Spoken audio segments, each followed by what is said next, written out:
Inspirasi Kepri.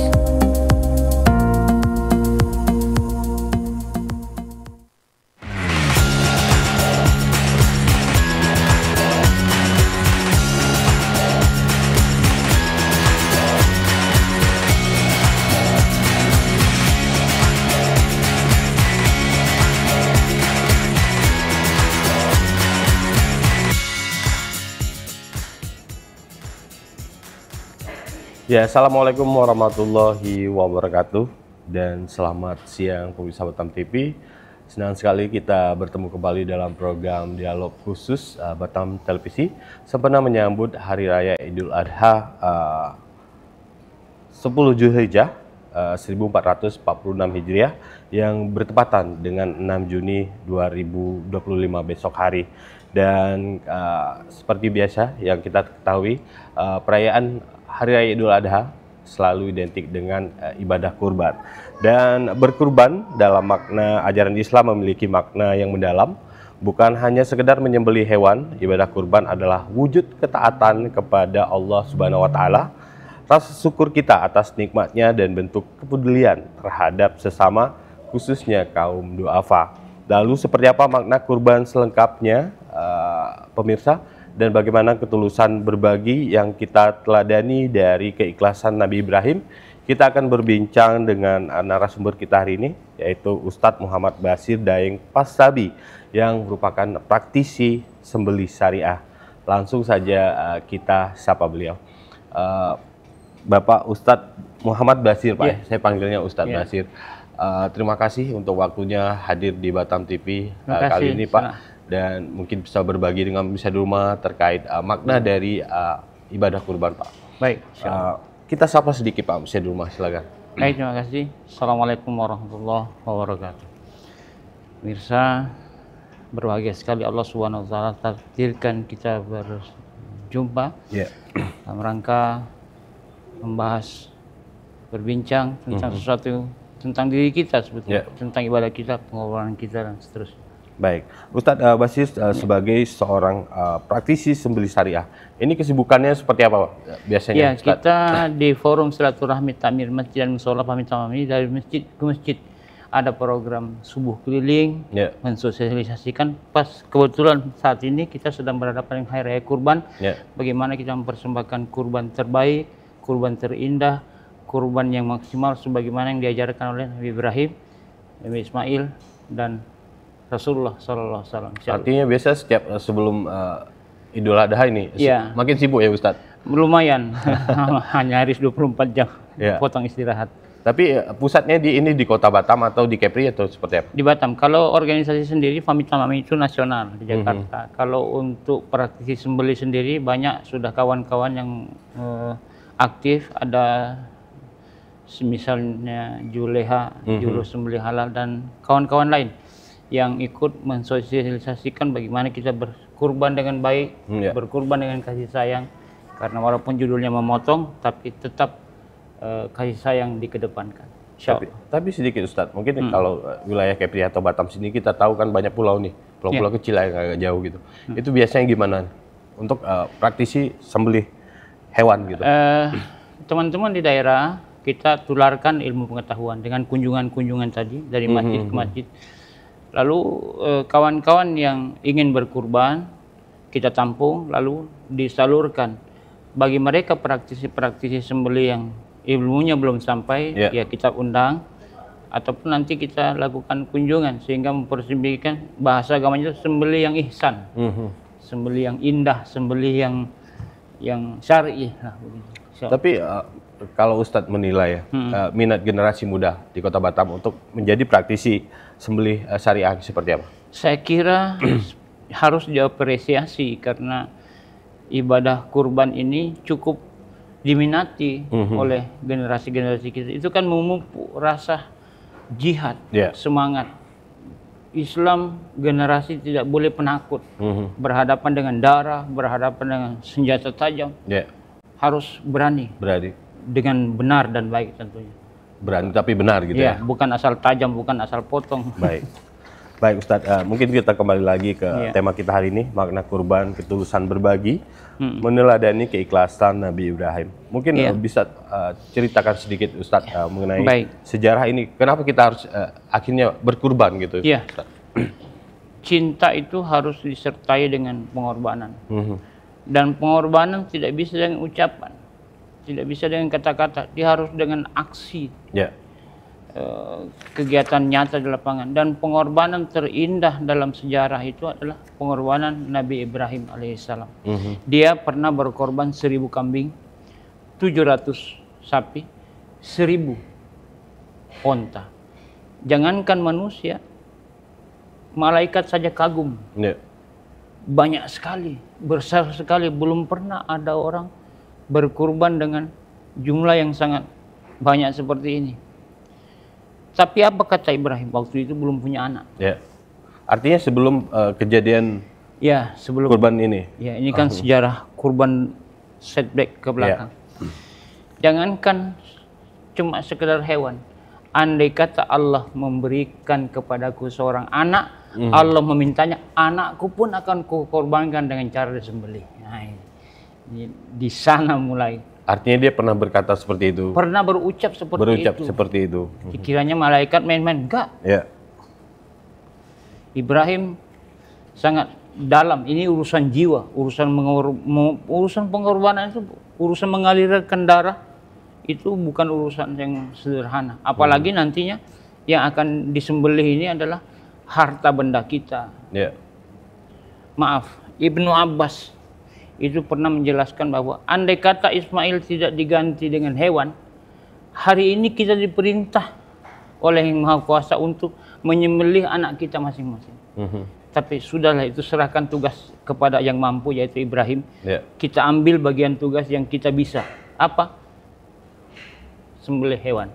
Tak bisa sendiri, berdua, bertiga, bertujuh. Dan kalau Ibrahim itu contoh yang teladan, laqad kana lakum fi Rasulillahi uswah hasanah.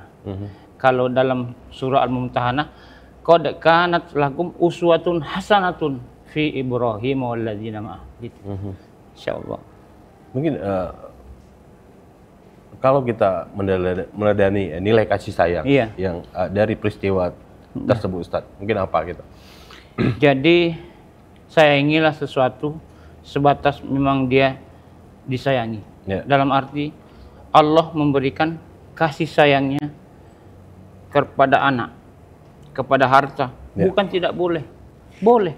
Tapi jangan sampai kasih sayang kita itu, kasih sayang kita kepada dunia, kepada harta, kepada jabatan, melebihi kasih sayang kita kepada Allah. Melebihi cinta kita, melebihi pengorbanan kita kepada Allah. Ini pesan, prinsip pesan utama. Silakan Ibrahim, aku tak larang kau cinta dunia. Aku tak larang kau cinta harta. Aku tak larang kau cinta anak. Tapi aku di mana posisinya ketika engkau mencintai segala sesuatu? Sembelih anak. Itu kira-kira.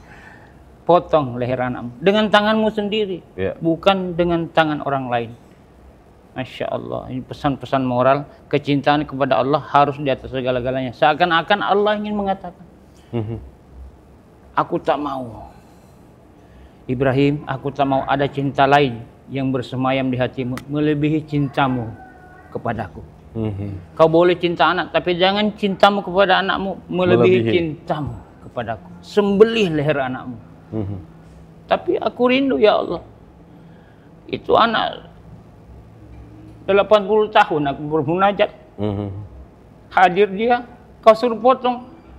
Singkirkan rasa rindumu, singkirkan cintamu, agungkan namaku. Allahu Akbar, Allahu Akbar.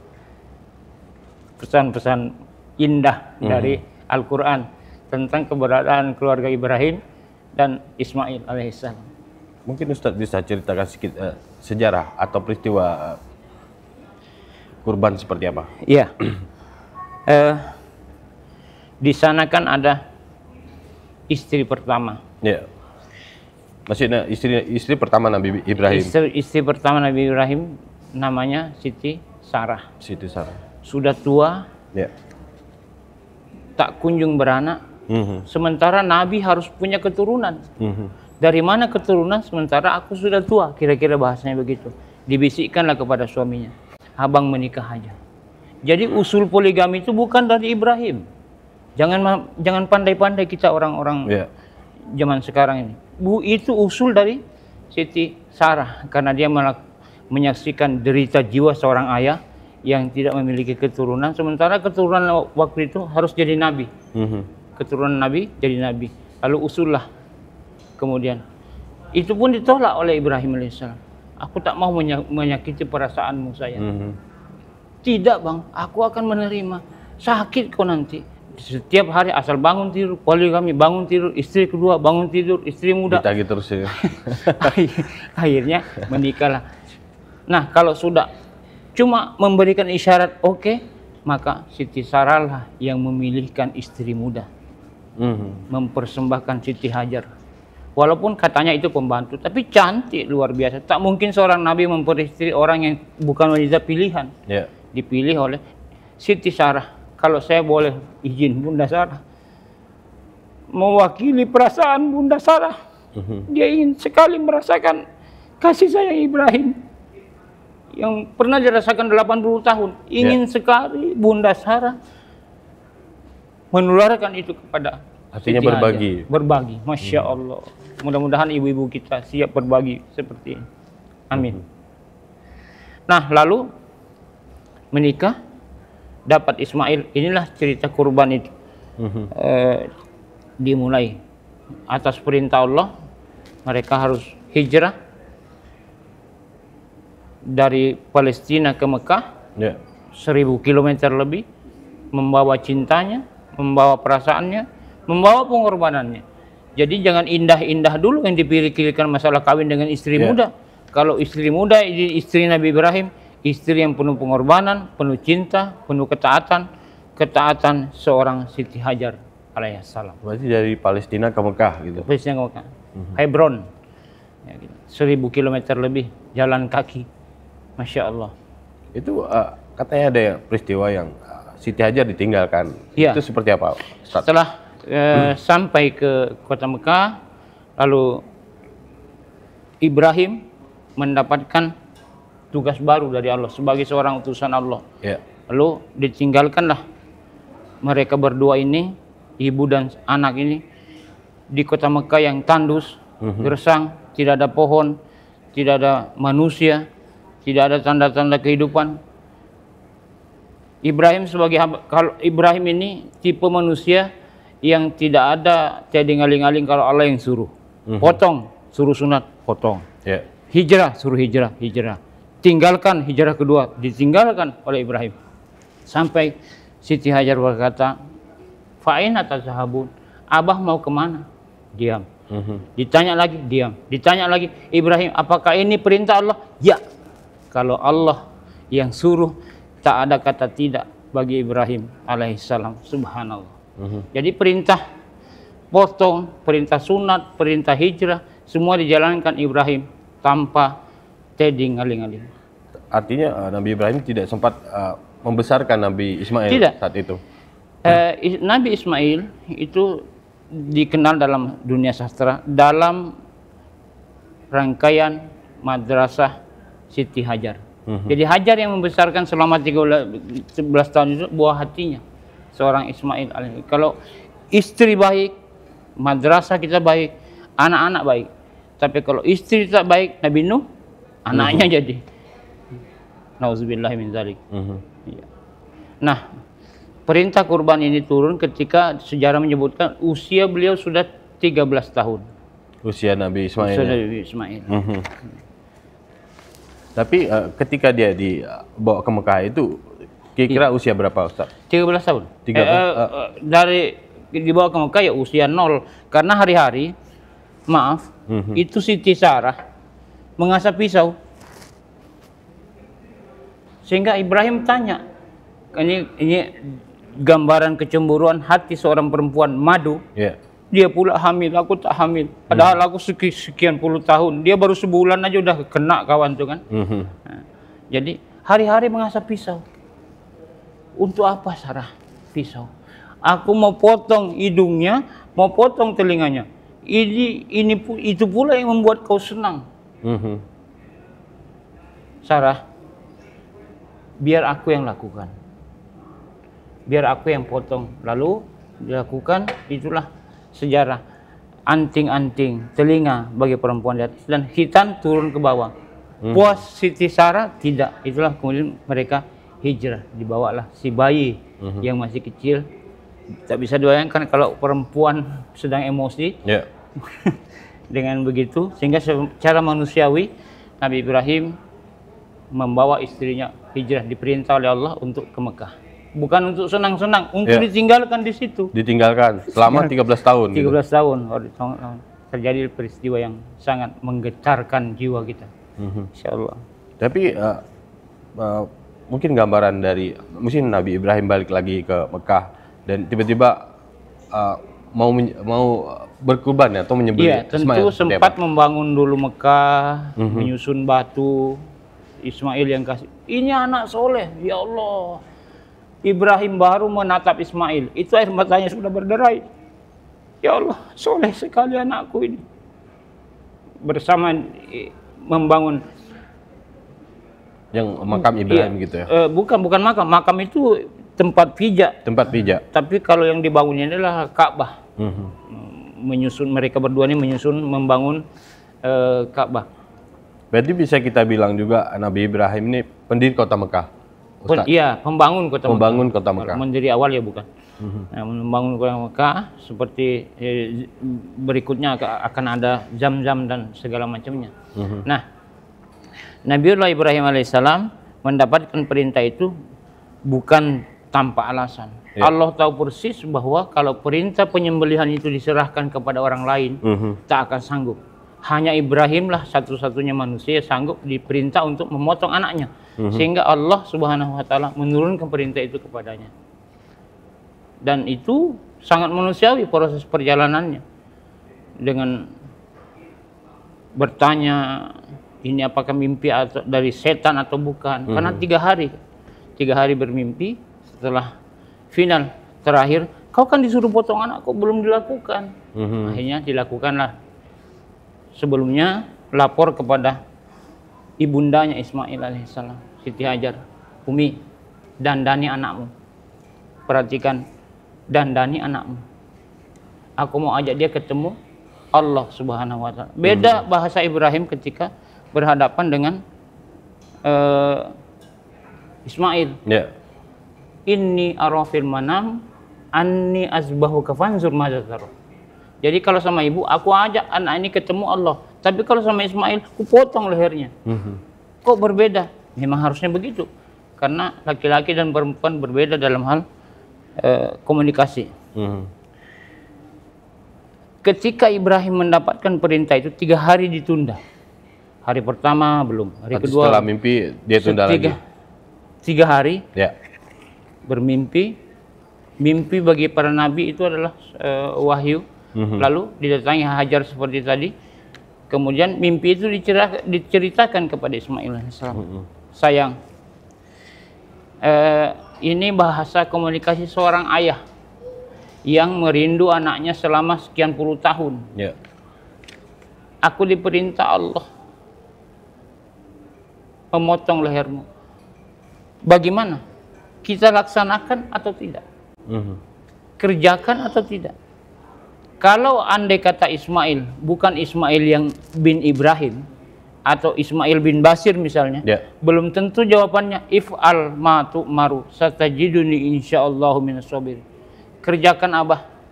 Abah akan melihat aku dalam keadaan sabar. Dari mana Ismail mendapatkan nilai sabar ini? Kalau bukan dari Siti Hajar. Hajarlah yang telah mencetak seorang Ismail menjadi manusia yang sangat penyabar. Masya Allah, sampai ketika mau dipotong, sayang, dipotong kan sakit, masa bodoh, dipotong kan nanti berdarah, biarin, nanti begono begini begono, masa bodoh. Kalau Allah yang suruh pasti ada.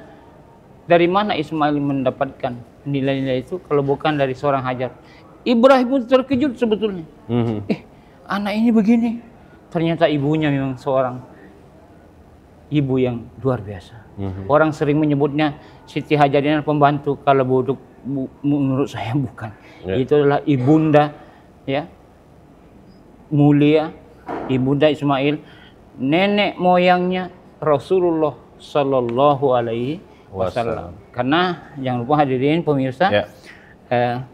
Karena nyambung ke situ, Ibrahim, ada sosok Ibrahim, ada sosok Siti Sarah, Ya. ada Siti Hajar, ada Ismail, ada Ishak, dan ada Yakub, dan terakhir Yusuf alaihissalam. Yusuf. Ya, Nabi Yusuf. Nabi Yusuf. Itu masih satu keturunan. Satu keturunan. Itu diklaim juga sama Yahudi sekarang ya. Baik Ustadz, mungkin kita tahan sejenak bincang-bincang kita terkait makna kurban, ketulusan berbagi, meneladani keikhlasan Nabi Ibrahim. Dan nanti kita lanjut lagi di segmen kedua pemirsa. Jangan kemana-mana karena dialog khusus akan kembali setelah yang satu ini.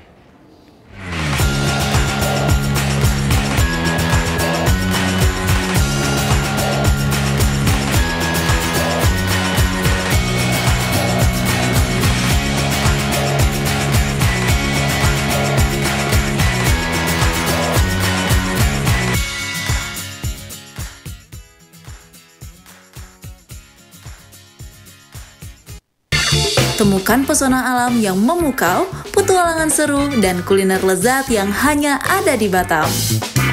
Dari aktivitas air yang mendebarkan, hingga destinasi wisata yang memanjakan mata, Batam punya semuanya. Jelajahi ikon-ikon kota yang mempesona dan rasakan kehangatan budaya lokal. Dan jangan lewatkan sajian kuliner Batam yang menggugah selera, dari seafood segar hingga hidangan tradisional yang autentik. Belanja puas di pusat perbelanjaan modern yang lengkap dan nyaman. Batam, destinasi sempurna untuk liburan yang tak terlupakan. Tayang setiap hari hanya di Batam Televisi.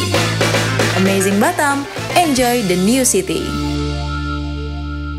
Saatnya menyejukkan hati dan memperkaya ilmu dengan tuntunan ilahi. Kalam Ilahi hadir menemani Anda dengan lantunan ayat suci Al-Quran serta ceramah agama yang penuh hikmah dari para ustadz dan ustazah terbaik. Setiap hari Jumat pukul 10 waktu Indonesia Barat hanya di Batam TV Inspirasi Kepri. Perdalam iman, perkuat takwa, dan temukan ketenangan di setiap untayan kalamnya. Jangan lewatkan Kalam Ilahi, cahaya hati, pedoman hidup.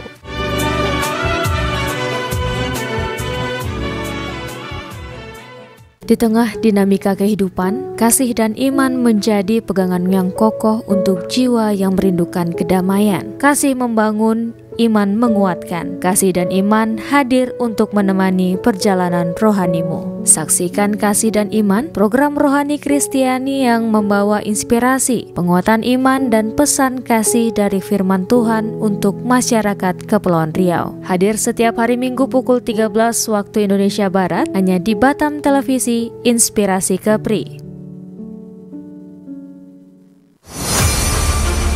Expos Kepri. Program ini dirancang untuk memberikan sorotan khusus pada berita dan informasi dari berbagai sektor. Kedatangan Duta Besar India ini disambut oleh Kepala Dinas Pariwisata Kepulauan Riau, Panglima TNI Jenderal Agus Subianto menyempatkan diri mengunjungi Pulau Penyengat. Dengan tujuan terjadi peningkatan kerjasama khususnya. Event Sport Tourism spektakuler di Asia, Bintan Triathlon 2024 sukses digelar. Perlombaan triathlon digelar sejak Sabtu dan Minggu. Event Natuna Geopark Marathon 2024 yang diselenggarakan 12 Mei 2024 oleh Dinas Pariwisata dan Budaya Kabupaten Natuna diminati prajurit TNI. Peluncuran dan pelayaran perdana MP Putri Anggraini 07 dari Pelabuhan Harbour Bay, Batam ke Pelabuhan Putri Harbour, Johor Bahru, Malaysia. Kami memiliki tea room yang pertama di Asia Tenggara yang berfungsi sebagai pusat penilaian perkembangan, kegiatan pendidikan dan sesi terapi.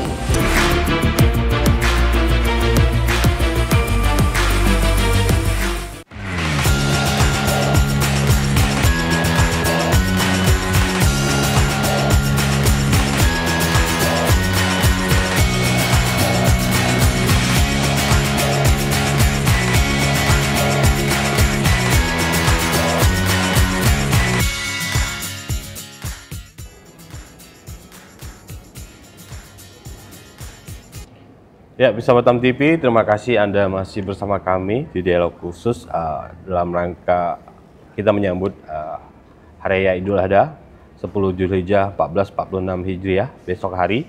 Dan hari ini Kamis 5 Juli 2025 dan kita berbincang dengan Ustadz Basir mengenai makna kurban, ketulusan berbagi, meneladani keikhlasan Nabi Ibrahim dan keluarga. Baik, Ustadz, kita lanjut lagi segmen kedua. Tadi Ustadz sudah bercerita mengenai teladan yang bisa kita ambil dari Nabi Ibrahim dan juga Siti Hajar. Tapi kalau dari segi Nabi Ismailnya seperti apa, Ustadz? Silakan.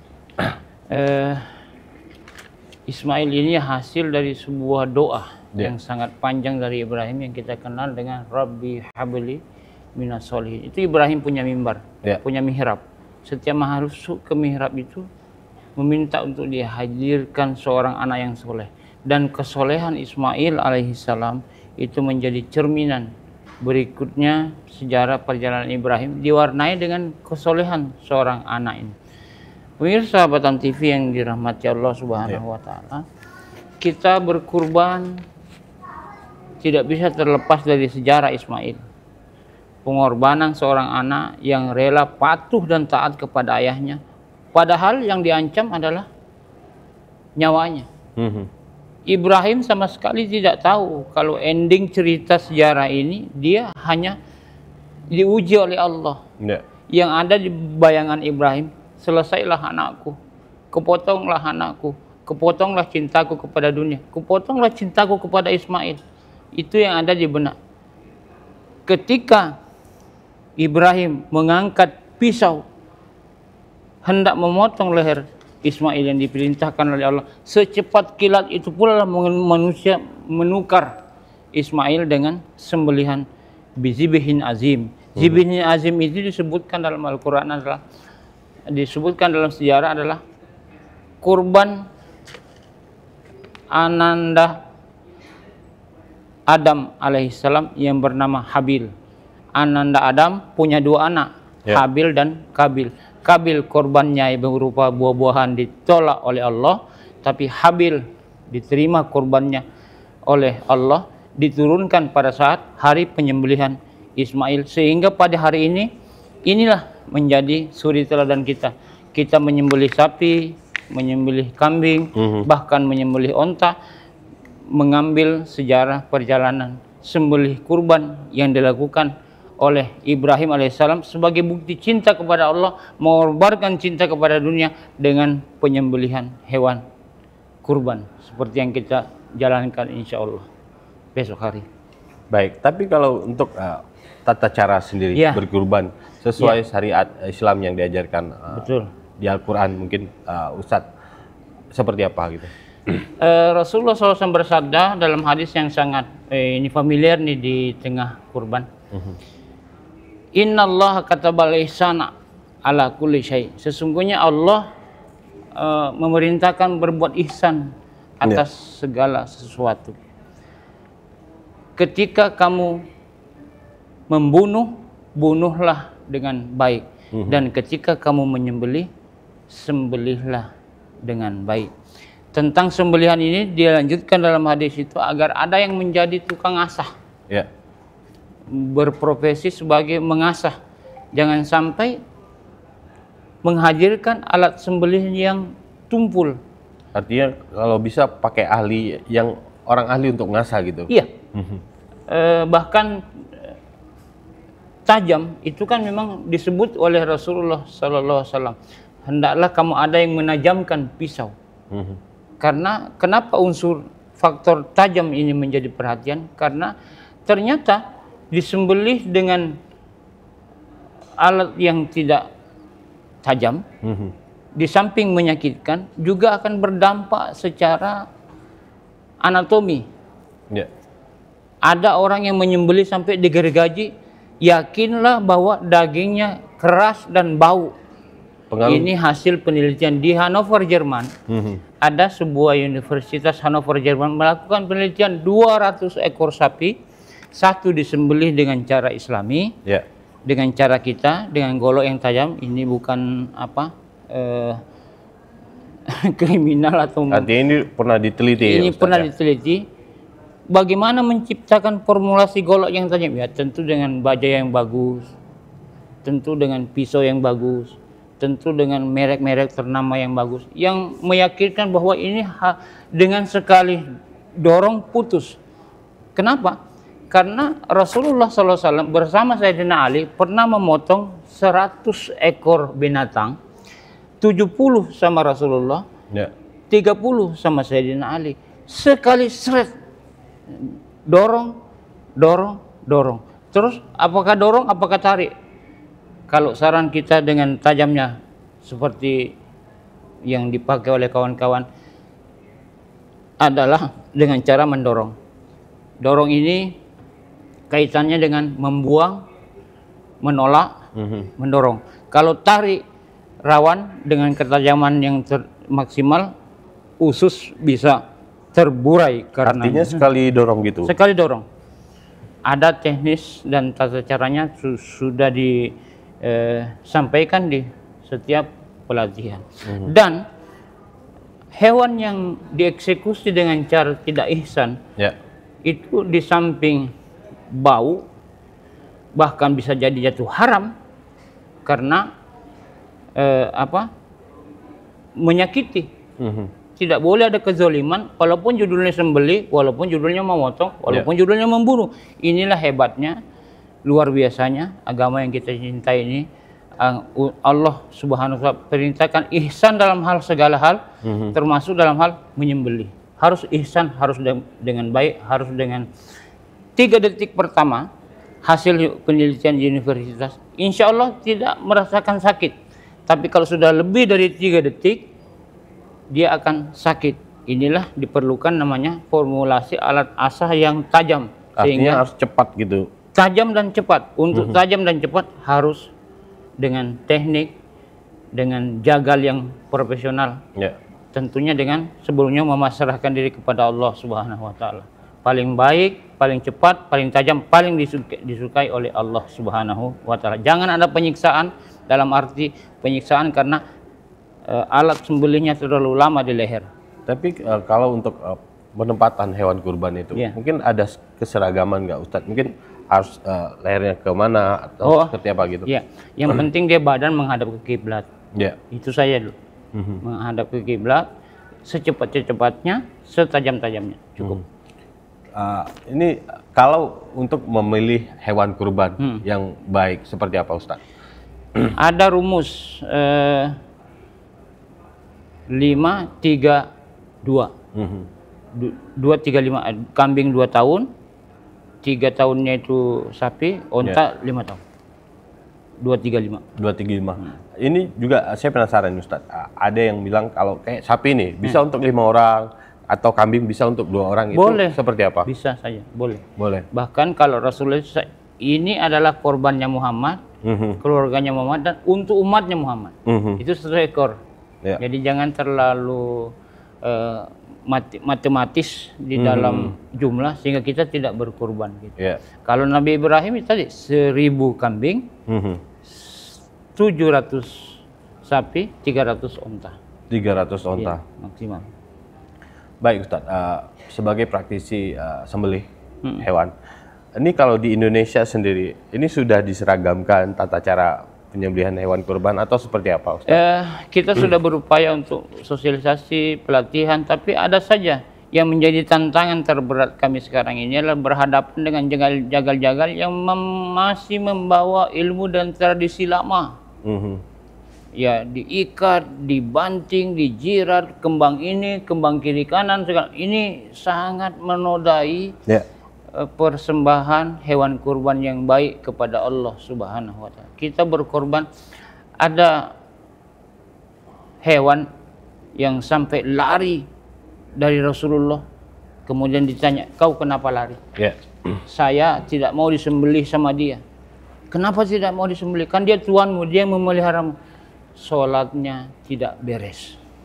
Lalu yang punya hewan ini dipanggil sama Rasulullah, sini, ini hewanmu bawa pulang, sholat dengan baik. Jadi maaf, jagal, potong, bukan asal potong, bukan asal mati, bukan asal berdarah, bukan asal sembelih. Ini juga senjata tajam, tak sembarang pakai, tak sembarang bawa. Kalau bukan judulnya jangan dikeluarkan. Ini di samping timbul pidana juga timbul dosa. Insyaallah.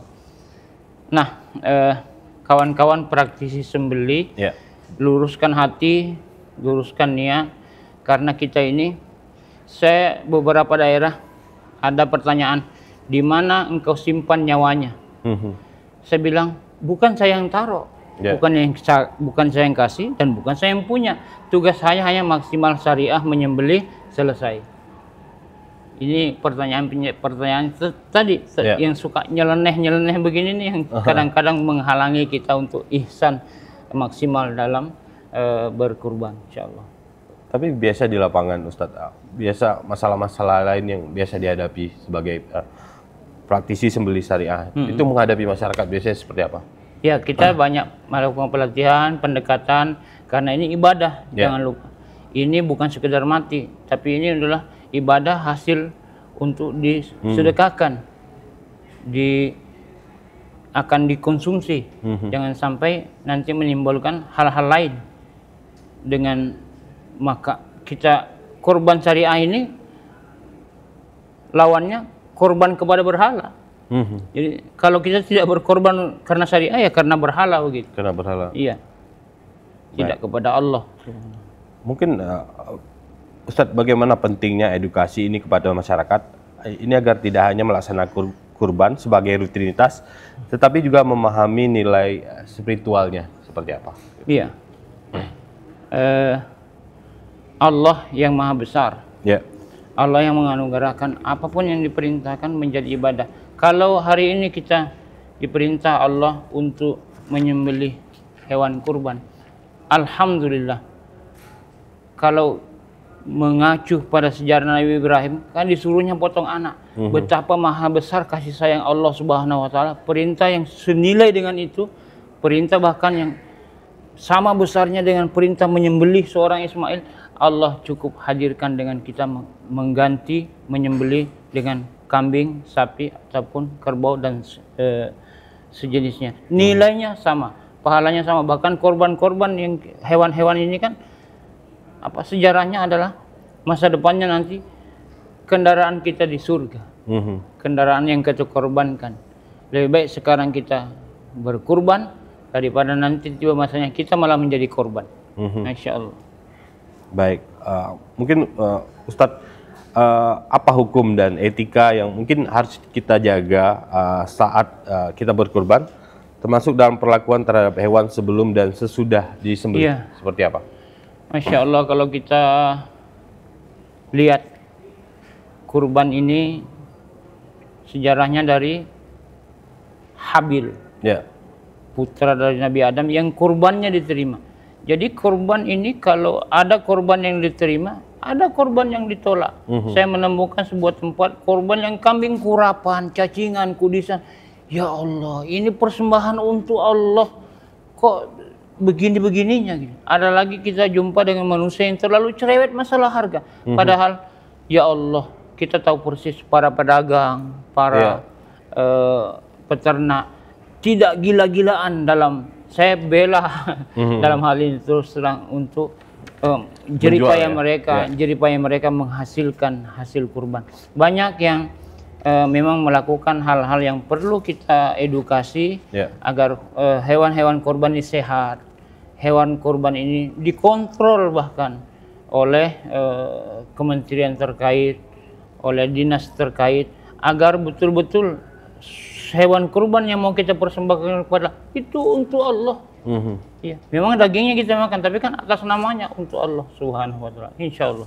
Tapi biasanya ada pengawasan nggak? Misalnya ada hewan kurban yang mungkin nggak layak untuk dikurbankan, akhirnya nggak jadi dikurbankan, Ustadz gitu. Ada beberapa tempat, termasuk kami kemarin membatalkan dengan dinas terkait, membatalkan hewan yang harus dikurbankan karena memiliki ciri-ciri yang justru berbahaya kalau dikonsumsi. Kita malah tadi bukan berkurban, tapi malah menjadi korban karena hewannya sakit, ada penyakit dan sebagainya. Berarti sebelum dikurban dicek dulu, diselidiki. Terima kasih kita ucapkan kepada dinas terkait untuk hal ini. Ustadz, satu pertanyaan lagi sebelum kita break sejenak di segmen kedua. Ini bagaimana peran anak-anak dan generasi muda dalam memahami dan meneladani semangat berkurban sejak dini gitu? Salah satu tokoh yang ditampilkan Islam di dalam sejarah kurban ini adalah Ismail. Nabi Ismail sendiri. Siapa yang tidak mau anaknya soleh, berbakti sebagaimana Ismail? Tidak ada kata tidak, sama seperti ayahnya Ibrahim alaihissalam. Nabi Ismail juga sama. Ketika mendapatkan perintah dari Allah, tidak ada kata tidak. Demikian pula halnya dengan Rasulullah SAW. Jadi ini cerita panjang. Ketaatan anak ini, kerelaan menerima perintah Allah, bukan barang baru, bukan tiba-tiba datang begitu. Dia harus melalui proses yang sangat panjang. Hadirnya anak yang soleh, melalui sebuah proses yang soleh, melalui sebuah doa yang sedemikian dari seorang ayah yang doanya tidak pernah ditolak oleh Allah Subhanahu wa Ta'ala kecuali ditunda. Itulah Ibrahim alaihissalam. Kita sebagai anak atau generasi dari orang-orang tua kita ingin berharap hadir sebagai anak soleh seperti itu. Jangan tinggalkan makanannya, doanya, ikhtiarnya, upaya orang tua, karena hadir anak soleh tidak hadir tiba-tiba. Alhamdulillah sekarang media sosial sudah sangat berperan aktif dalam mencetak generasi. Tinggal kita sebagai fasilitator, orang tua maupun lingkungan ataupun lembaga pendidikan, menghadirkan anak-anak yang soleh dalam rangka mencapai cita-cita yang diinginkan. Mudah-mudahan itu yang tersirat dari sejarah perjalanan Ibrahim. Tidaklah anak kita sesoleh Ismail, tapi bahwa Ismail adalah guru teladan untuk mencapai kesolehan. Ya, jawabannya. Di umur 13 tahun Di saat umur itu. 13 tahun. Baik, Ustaz. Kita break sejenak lagi, Ustaz. Ustaz Basir. Dan Misa Batam TV, dialog khusus kita terkait makna kurban, ketulusan berbagi, meneladani keikhlasan Nabi Ibrahim, akan kita lanjutkan sesaat lagi.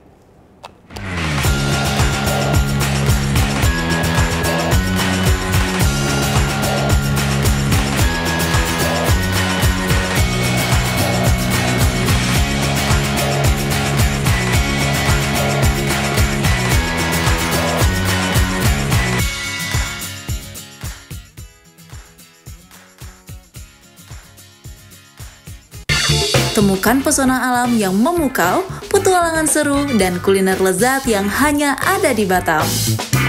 Dari aktivitas air yang mendebarkan, hingga destinasi wisata yang memanjakan mata, Batam punya semuanya.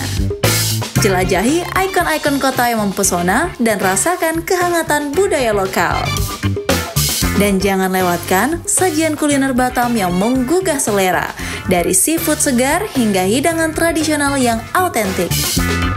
Belanja puas di pusat perbelanjaan modern yang lengkap dan nyaman. Batam, destinasi sempurna untuk liburan yang tak terlupakan. Tayang setiap hari hanya di Batam Televisi. Amazing Batam, enjoy the new city. Saatnya menyejukkan hati dan memperkaya ilmu dengan tuntunan ilahi. Kalam Ilahi hadir menemani Anda dengan lantunan ayat suci Al-Quran serta ceramah agama yang penuh hikmah dari para ustadz dan ustazah terbaik. Setiap hari Jumat pukul 10 waktu Indonesia Barat hanya di Batam TV Inspirasi Kepri. Perdalam iman, perkuat takwa, dan temukan ketenangan di setiap untayan kalamnya. Jangan lewatkan Kalam Ilahi, cahaya hati, pedoman hidup.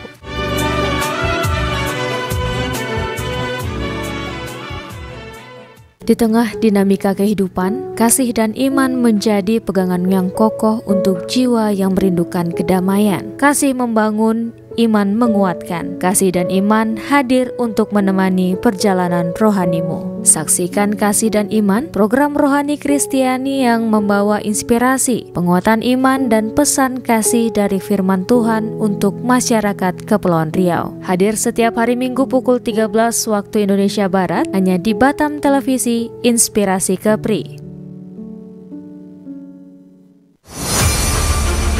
Expose Kepri. Program ini dirancang untuk memberikan sorotan khusus pada berita dan informasi dari berbagai sektor. Kedatangan Duta Besar India ini disambut oleh Kepala Dinas Pariwisata Kepulauan Riau, Panglima TNI Jenderal Agus Subianto menyempatkan diri mengunjungi Pulau Penyengat. Dengan tujuan terjadi peningkatan kerjasama khususnya Event suatu tourism spektakuler di Asia, Bintan Triathlon 2024 sukses digelar. Perlombaan triathlon digelar sejak Sabtu dan Minggu. Event Natuna Geopark Marathon 2024 yang diselenggarakan 12 Mei 2024 oleh Dinas Pariwisata dan Budaya Kabupaten Natuna diminati prajurit TNI. Peluncuran dan pelayaran perdana MP Putri Anggraini 07 dari Pelabuhan Harbour Bay, Batam ke Pelabuhan Putri Harbour, Johor Bahru, Malaysia. Kami memiliki tea room yang pertama di Asia Tenggara yang berfungsi sebagai pusat penilaian perkembangan, kegiatan pendidikan dan sesi terapi.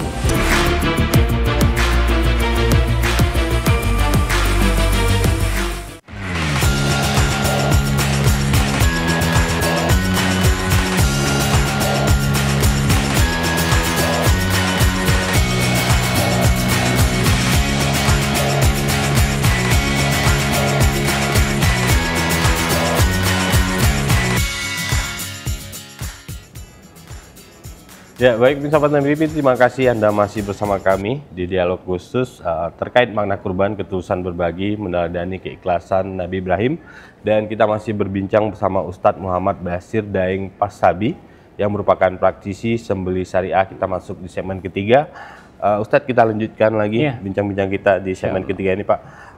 Pak Ustadz, dalam tadi bicara masalah generasi muda, dan mungkin kita selanjutnya mengenai konteksnya dalam lingkungan sosial, Ustadz.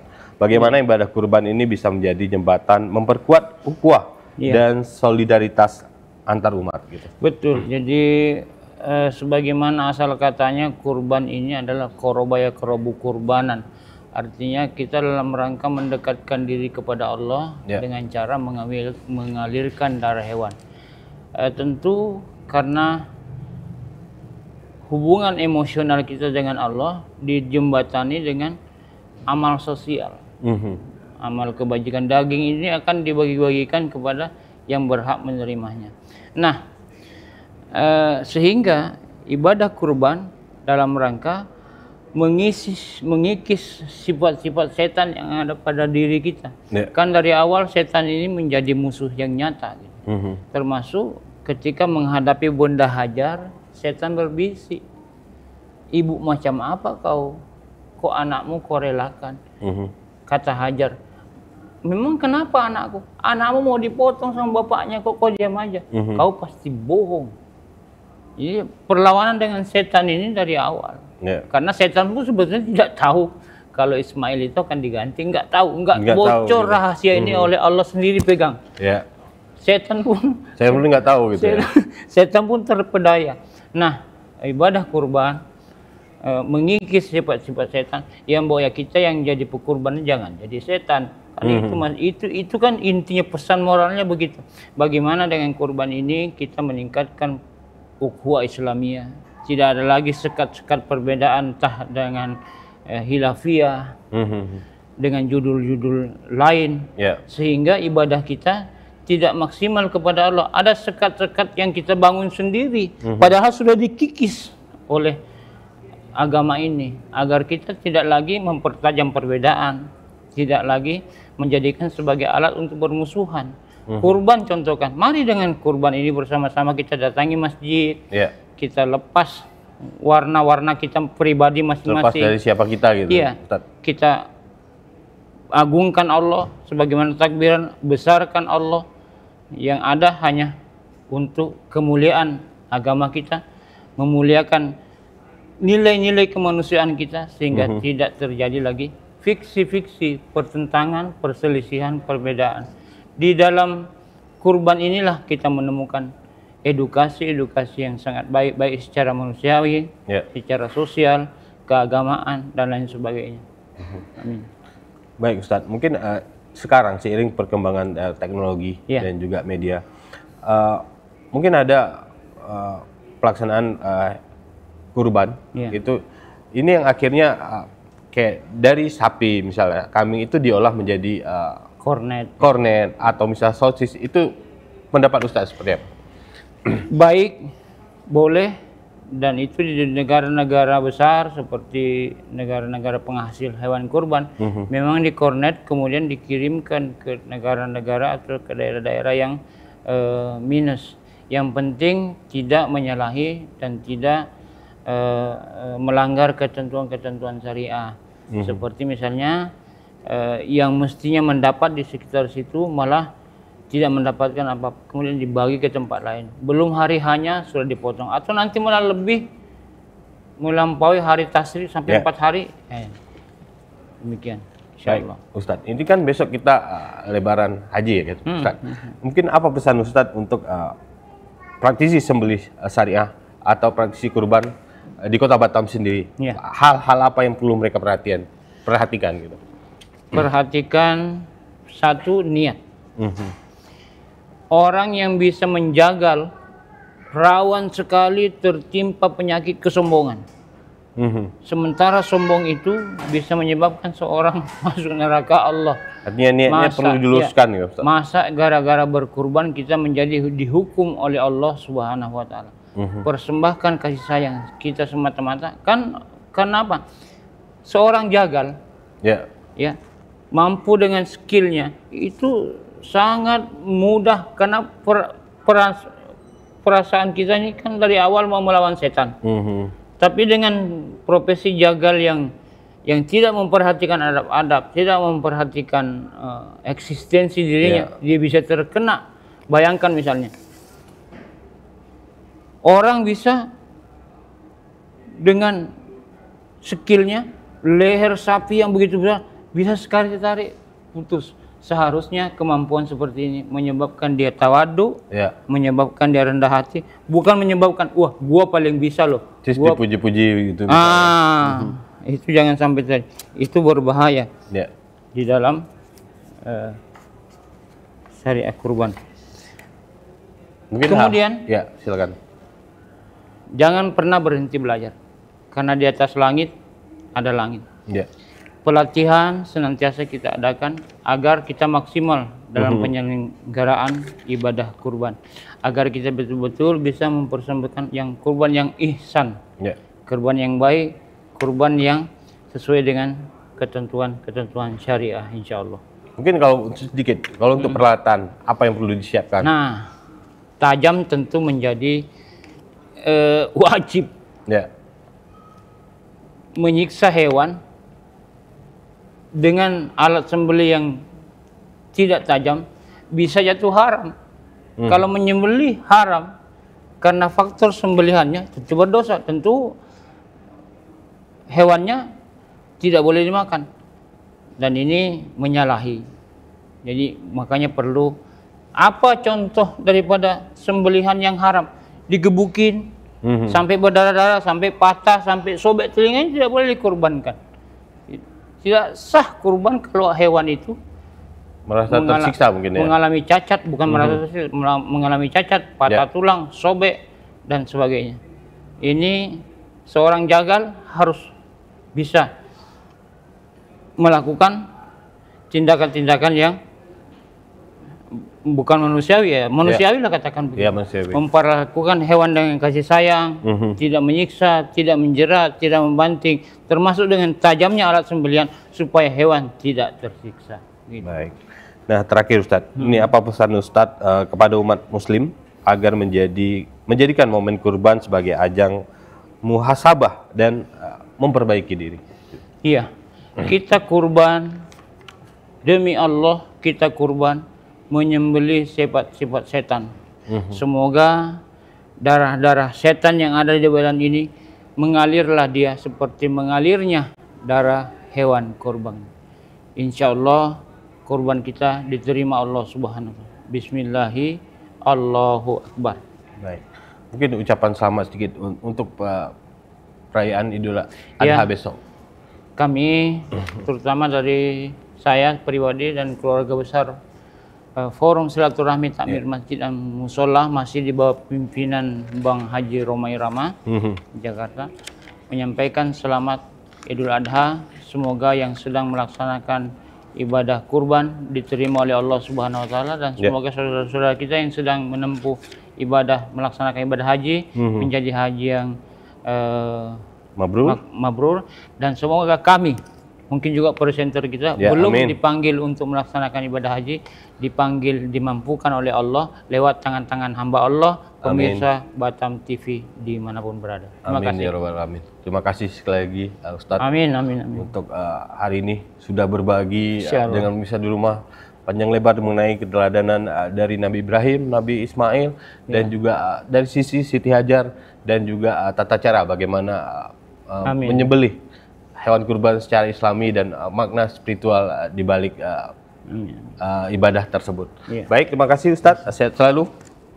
Amin. Baik, pemirsa, demikian dialog khusus kita kali ini mengenai makna kurban, ketulusan berbagi, meneladani keikhlasan Nabi Ibrahim. Akhir kata, saya Herman Syarif, staf tim yang bertugas, pamit dari hadapan Anda. Sebelumnya, selamat menyambut Hari Raya Idul Adha 10 Zulhijjah 1446 Hijriah. Akhir kata, wassalamualaikum warahmatullahi wabarakatuh.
Batam TV, inspirasi Kepri.